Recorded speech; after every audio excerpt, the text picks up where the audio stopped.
You know, a lot is wrong right now with Jacksonville, but we're going to try to figure out where we can get help in just a second here on Locked On Jaguars.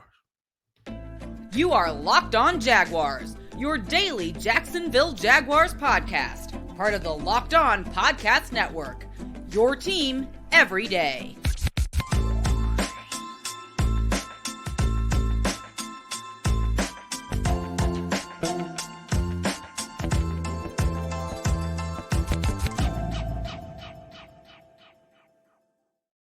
Hey, what's up, everybody? Welcome to another edition of Locked On Jaguars. I am Tony Wiggins, the host of the Locked On Jaguars podcast, where it's your team every day. We thank you for making us your first listen. We are also inclined to let you know that our YouTube page is free to subscribe to. Just go hit Locked On Jaguars on YouTube.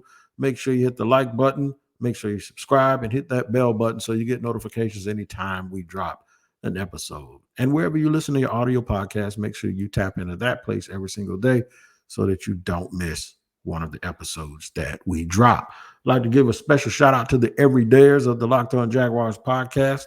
I see you, I feel you, I hear you. Your impact is known. And if you're a new person, we're glad to have you also. But you can be an everydayer too. Just join and listen every single day. All right, man, we got to get together and have a talk here as a family with Jaguars. There's a lot to talk about. You won't see them here for a minute because they're headed over to the pond for a couple of weeks to play Atlanta and then Buffalo. Hopefully they can at least get a split. Although, you know, we're still optimistically hoping and rooting for them to win both games. They do that, all the narratives that we've been talking about the last day or two go away and they change. But right now, I want to talk about some of the things that's ailing the team. Drops. We'll hit that in segment 2. How to get off the faster starts. We'll hit that in segment 3. It's all tied, though, to what we're going to talk about here in segment 1, and that is what can be done about the trenches. And when we talk about the trenches, a lot of times folks think we're just talking about one side or the other. The danger with the Jacksonville Jaguars is, and no coach has said this, in fact, the coach has actually said that the offensive line has been pretty good and he's not worried about them. He said that after 2 weeks. I'm concerned. I know a lot of folks are. You're pretty much looking at a team that isn't physical. They can't knock anybody off the ball on either side of the ball. And when they need to stop people defensively, the trenches don't do a good job in that respect. Now, we can look at the stats. The stats will tell you that they're doing fine stopping the run. The stats will tell you that the offense in 2 of their 3 games didn't play very well and didn't give them much of a chance. The stats would be right. That's why we said we're going to talk about drops. But what has to happen when you're a maturing NFL team that's trying to separate yourselves from everyone else is when things aren't going well in one area, you double down on the other area. That's what the defense had done until the other day when it just looked like they gave up. They gave up as well. And definitely some people look like they gave up on that kickoff return because I'm still watching that video. Yesterday I posted on social media and I watched it 50 times and then I watched it another 25 times. I'd say I doubled it since then and I still can't figure out how that fullback for Houston ran that touchdown back and why so many Jaguars were jogging. So while we're sitting here talking about all the things that need to get fixed with this team, the one thing, and we'll talk about the trenches in just a second, but you wonder if this thing is permeating through the other areas, and that's why they're not playing well. Doug Pederson keeps saying they need to execute. I think that's what he believes about the offensive line. Hell, Luke Fortner, the center, said, well, it was different last year. Nobody expected us to be good, and now that people expect us to be good, something like that, and we're trying to impress them too hard. I'm thinking like, what? What? See, that stuff sounds good to people that never played sports. And it sounds good to people that did play sports but didn't play it at a real high level. But it doesn't sound good to somebody that, well, has talked to and watched for 30 years a lot of people that played at that level, and they tell you they don't think that way. Why are the Jaguars thinking that way? There's something that I don't like. I don't like ignoring things that are obvious. I don't like sugarcoating the stuff. So that comment by Luke Fortner combined with comments by Christian Kirk, and I'm going to paraphrase those two because I'm not sitting here reading it.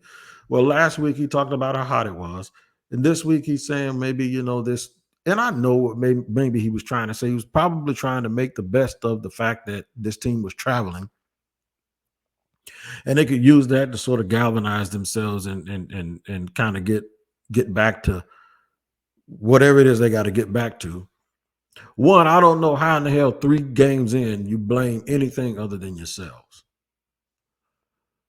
I don't know why you need to look for exterior motivation when the bottom line is you're getting pushed around and guys are dropping passes and guys are not hustling on kickoff returns.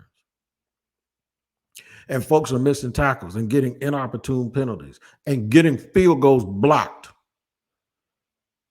Whether you're in Jacksonville, whether you're in England, whether you're in Annapolis, whether you're in Daytona, Bermuda, it doesn't matter. If you do the same things, you're going to get the same result. Why I need to get away from home to get it together when you got a brand new multi-million-dollar facility that's one of the best in the league? Stories about rats in the locker room a couple of years ago. Well, ain't no rats in there now. It's some men in there playing like mice. Yeah, there you go. I said it. What can you do about these trenches? At this point, there is a little bit of light at the end of the tunnel. Hopefully. And one of those is that at some point, Devon Hamilton will get healthy and come back and be himself. I don't necessarily know beyond rumor what is wrong and going on with him. It wasn't an on-the-field injury. Someone told me he had a very serious bout with something that caused him to lose a lot of weight. So I don't know how close he is to coming back or if he is coming back this year. There's something you could do about offensively when you bring back Cam Robinson. Yeah, that Cam Robinson, the one that me and everybody else wanted to be run off.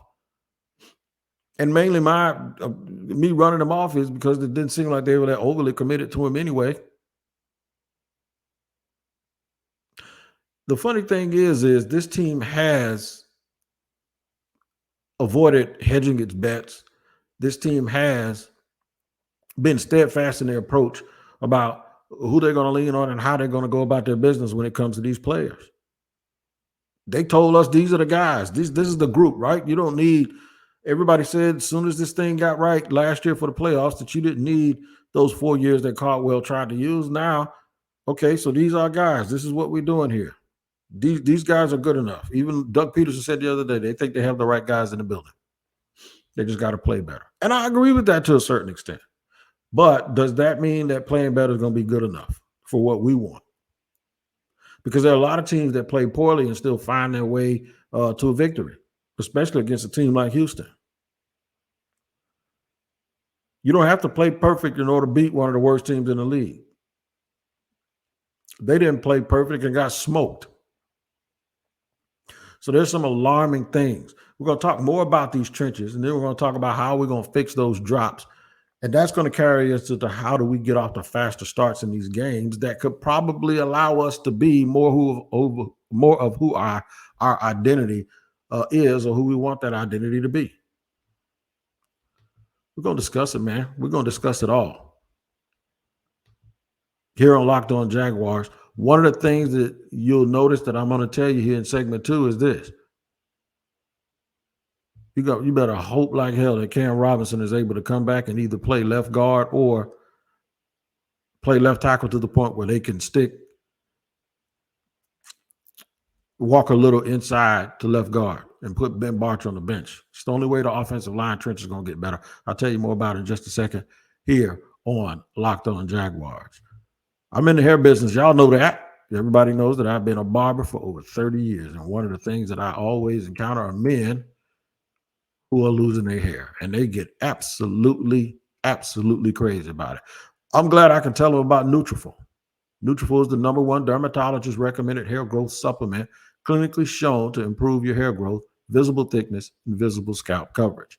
Nutrafol's hair growth supplements use physician-formulated, natural, science-backed ingredients Their drug-free, patented technology provides consistent, reliable results without compromising your sexual health. I know y'all like hearing that. Take the first step to visibly thicker, healthier hair for a limited time. Nutrafol is offering our listeners $10 off of your first month subscription for free shipping when you go to Nutrafol.com/men. Enter the promo code LOCKEDON. Find out why over 4,000 healthcare professionals recommend Nutrafol for healthier hair. Nutrafol.com/men, spelled Nutrafol.com/men, and enter the promo code LOCKEDONNFL. That's Nutrafol.com/men, promo code LOCKEDONNFL. We thank you for joining us here again in segment 2 of Locked On Jaguars as we talk about what is ailing, as my grandmother used to say. What ails you? What is ailing this team? What is causing this team to be under the weather?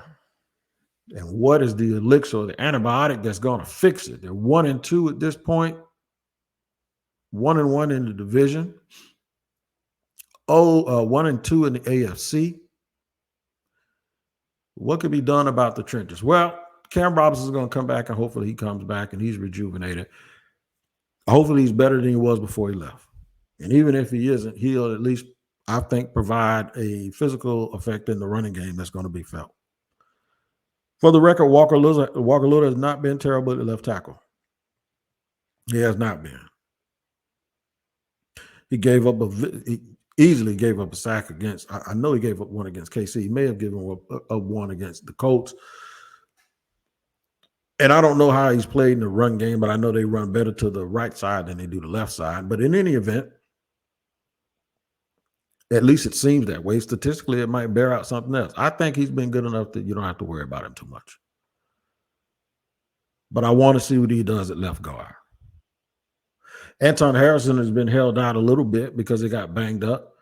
If this were next week, you'd probably see Walker Little at right tackle, and you'd see Cam Robinson will be back from his suspension after week 4, and you probably see him at left tackle. And then you wonder, did they even talk about cross-training Anton Harrison to another spot?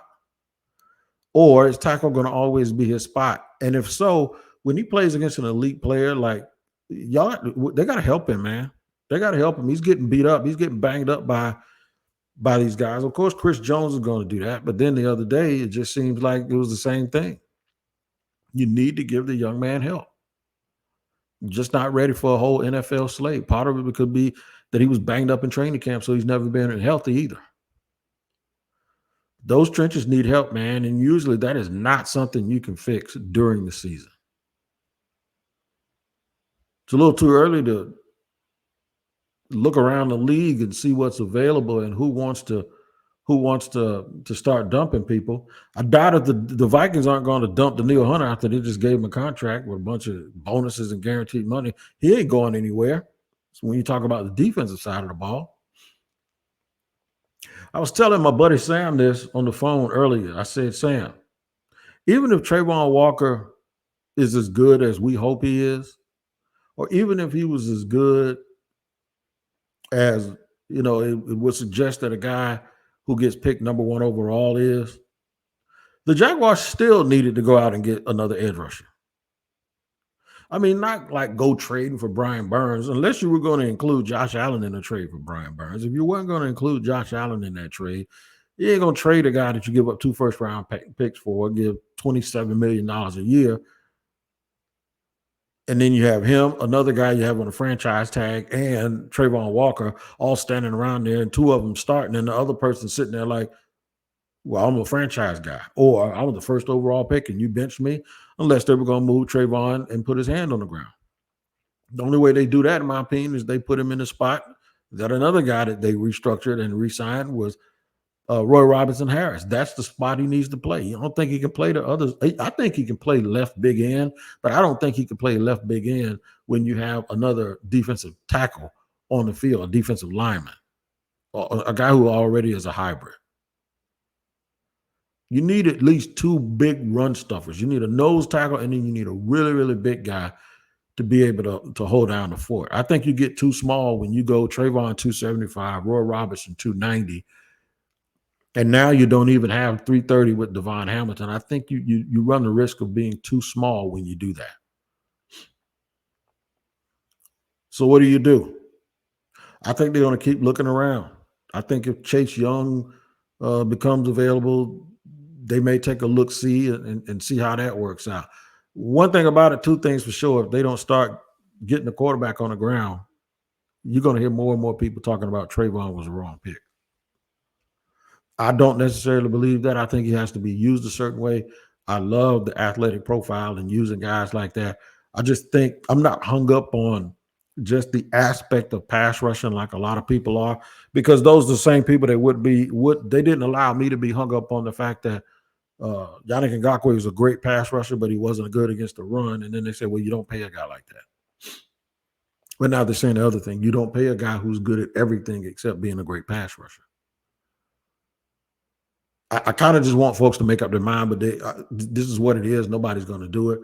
And they say, well, wait, there's nothing wrong with getting a complete player. You're right. But guess what? Complete players are hard to find. Guys that do both and guys that do everything are very, very difficult to find. And I know people think Aiden Hutchinson is that dude. Aiden Hutchinson ain't playing the defense that they're playing here. And if we're just going to look at raw numbers, Aiden Hutchinson has one more sack than our guy right now. It's not about sack, Wig. It's pressure. You can look. I get it. I know when you look at the film, you don't see him splashing and doing the things that you think he should do, especially this week, man, against the Texans. There was just so much thought that they were going to handle their business, and they didn't. And I think that's what's the most disappointing part. Who would have thought that they'd have got thumped by 20 and gave up 37 points? Nobody. One thing they have to do is fix these drops. I don't know, other than a jugs machine, what they're going to do with Calvin Ridley, who we all figured is their best offensive player outside of Trevor Lawrence. I don't know what they're going to do. I think their best player right now is Travis Etienne, by the way.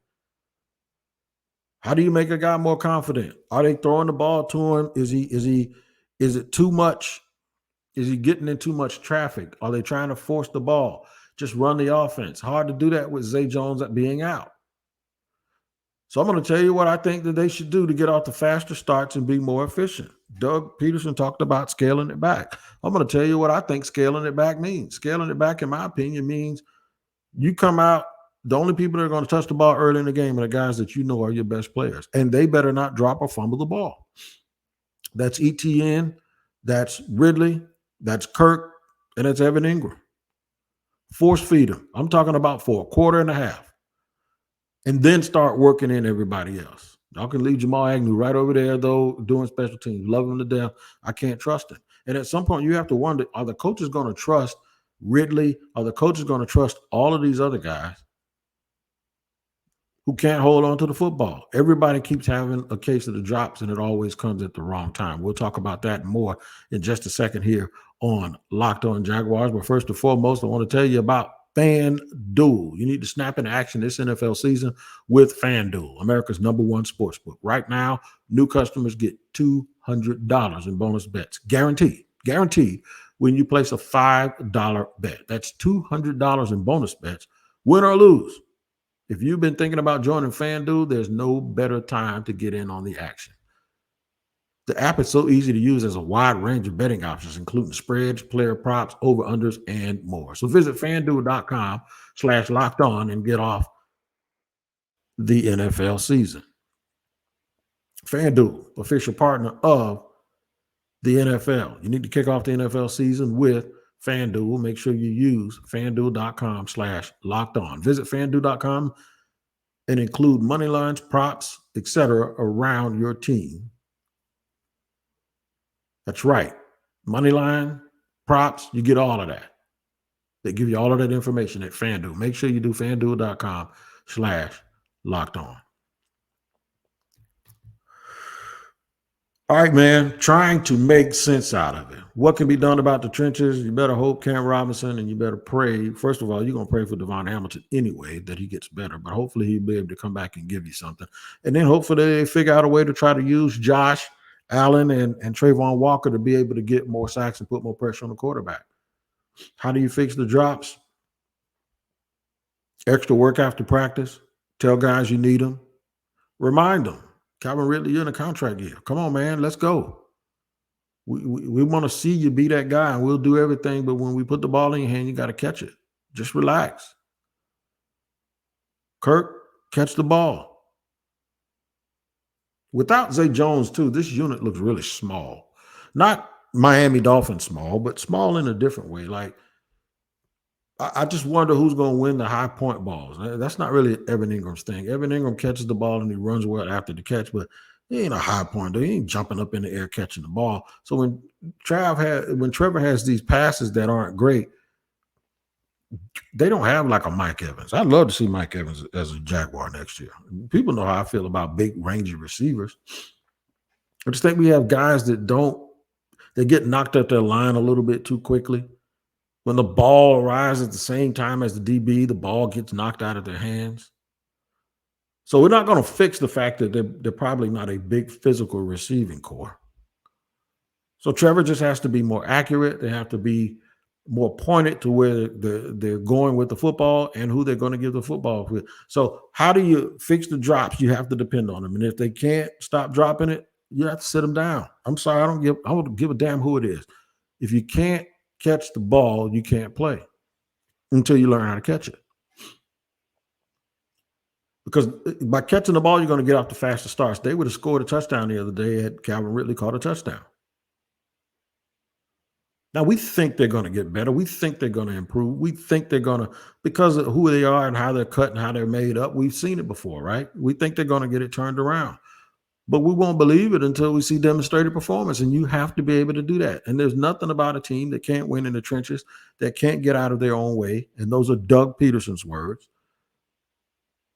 that has a quarterback. Now, if I have one issue, when guys drop the ball, I like to see Trevor get on them a little bit.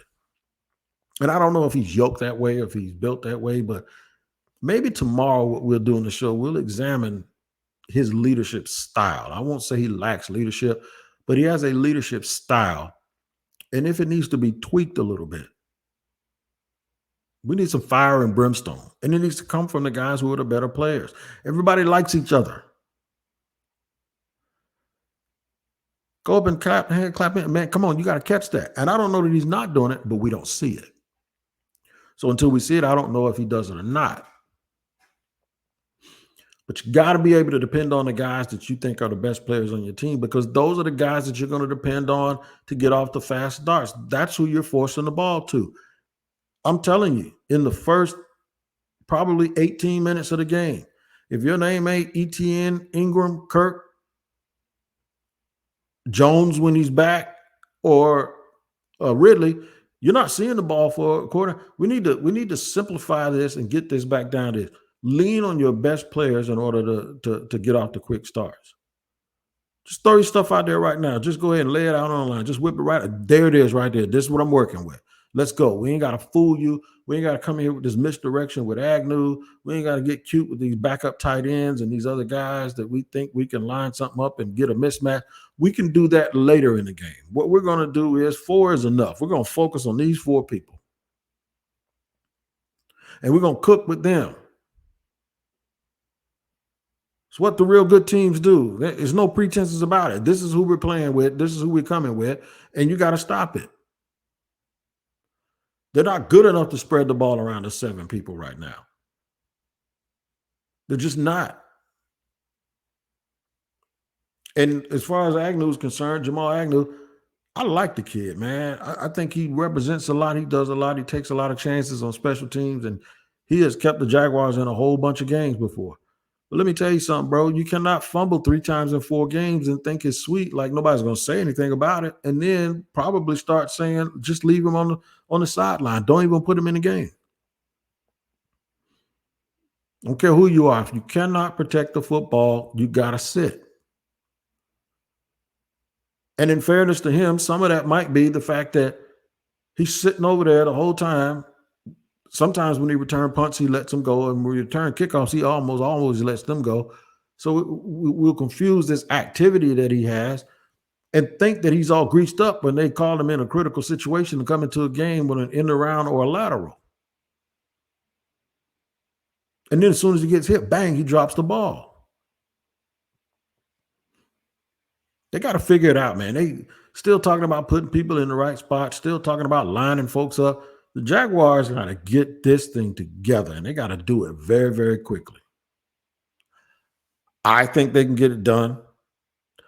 It might be ugly how they have to do it, but they're going to have to dig deep. I did not think that 3 weeks in, I was going to sit here having to tell y'all that the Jacksonville Jaguars need to dig deep in order to figure this out. But that's what it is. It's going to take a deep dive. And you got to put your scuba gear on and go with them.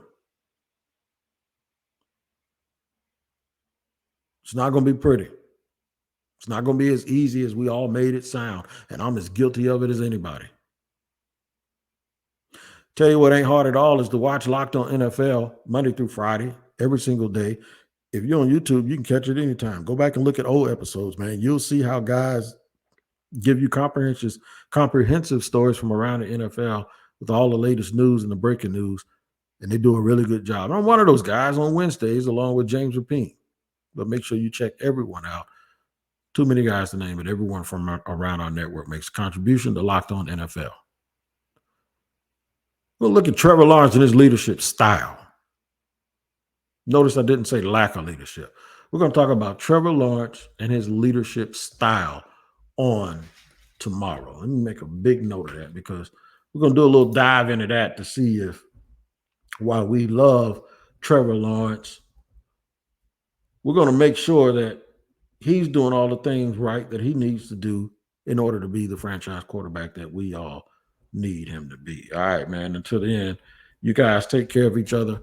We appreciate you, the everydayer, for joining us here on Locked On Jaguars.